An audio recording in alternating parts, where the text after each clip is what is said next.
Wow, what a beautiful area! Good day everyone and welcome to Aquatica. By the way, I'm Trainer Beast and I'd like you to meet my sea lion friends together with the trainers one at a time. On your left side is the youngest female South American sea lions that we have here. And according to your trainer, she is the cutest. Wow! Her name is Ira. Together with her first, say hi! While on the side is the eldest female South American sea lions that we have here. And according to her trainer, she is the sexiest. Oh, don't be shy girl. Her name is Sandra. Together with her JP, say hello! Now guys, let's continue. Do you have any idea why they're called feet or feather-footed mammals? Any idea? Do they have feathers? Well, let's ask them. Hey ladies, do you have feathers? The answer is no. It's actually because of their front flippers, which are shaped like a bird's wing. See those? The term Philippines can also be translated as wing-footed, since the flippers do look somewhat like wings. In fact, they will be flying underwater as they swim from place to place, right, Silarpen? And did you know, they're often mistaken like a seal because they look perfectly alike. But some differences between a seal and sea lions is the fact that they have bigger front flippers. And they can also turn their back flippers, something seals cannot do. As a result, they can walk upright while on land. And that's the fine demonstration. How about round of applause for Silarpen? And you know what guys? They have this long and flexible neck. How flexible? Well, check this out. So flexible, right? How round of applause for Silarpen? And as you can see, their bodies completely full of short coarse hair. And their whiskers have the silang sense of touch. They contain nerve fibers which make them sensitive. Oh, nice one! Great! They may also use their whiskers to elevation or to detect vibration from beneath the water. And their connectioners give them a good sense of hearing, both above and below the water surface. Sea lions like mammals can see with both above and underwater, and have a keen eyesight but no color vision. In the wild, they inhabit waters close to shore, not walking into a typhoon, and have a preference for rocky beaches. They have excellent land mobility, which can easily scale rocky cliffs. Check this out. For these front flippers. Now, let's talk about the swimmability and start with Ira, the cutest.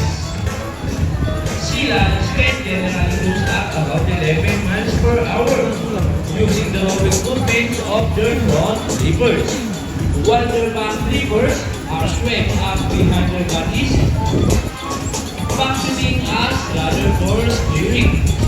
And that is the normal swimming. Nice and easy. Thank you so much, Ira, for the birds. But when chasing their prey or escaping from predators, they can achieve a burst speed up to... Ready, Sandra? 25 miles per hour. Wow, look at that. That is so fast. How about round of applause for Sandra? The sexiest. Ooh, nice slide. And another one. She has before it. No, he hasn't. Now, here's an interesting story about our sea lions. Did you know that the US Navy has prepared them to take part in their special operation? Yup, that's right. They're able to hold their breath for up to 20 minutes. And they can dive hundreds of feet. abilities that even a Navy diver would be and do so. And since they cannot be detected by the radar underwater, they're taught to recognize and avoid underwater mass. Ladies, trainers, are you ready? Well then, salute! Now let's march! Ready guys? Hop, 2, 3, 4, hop, 2, salute! This time, would you please join our Chilean salute and make this one loud? People in the crowd, are you ready? Yes! Hey guys, I can hear you. Are you ready? Now let's count. 1, 2, 3, salute everybody. Thank you so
We hope you enjoy spending the afternoon together with your new house friends, the South American Sea Lions, Ayla and Sandra. And we also hope that even after you leave, you will take the experience with you wherever you go. And remember, topic to hear on land, rate the effects of wind in the sea. Sea lions like marine animals cannot survive in a such environment. So, let's keep our soil clean. Aside from pollution, there are many other threats to their survival all over the world, such as climate change and illegal hunting. You will learn more about peace inside our oceanarium. Always keep in mind that we're the steward of our planet and us. Each one of us must do what we can Sa to pit, kung sila protect ka-train the earth pa. and the habitats of Sila other, ka-train. including ourselves. Kunin mo, on lang. So, on behalf of Island Trainer Birds, Oh, no. Southern Trainer JV, and all of us here in Subatica and Manila, hope they can have a nice day. Say goodbye now from TR Friends. Say goodbye now. Thank you for watching.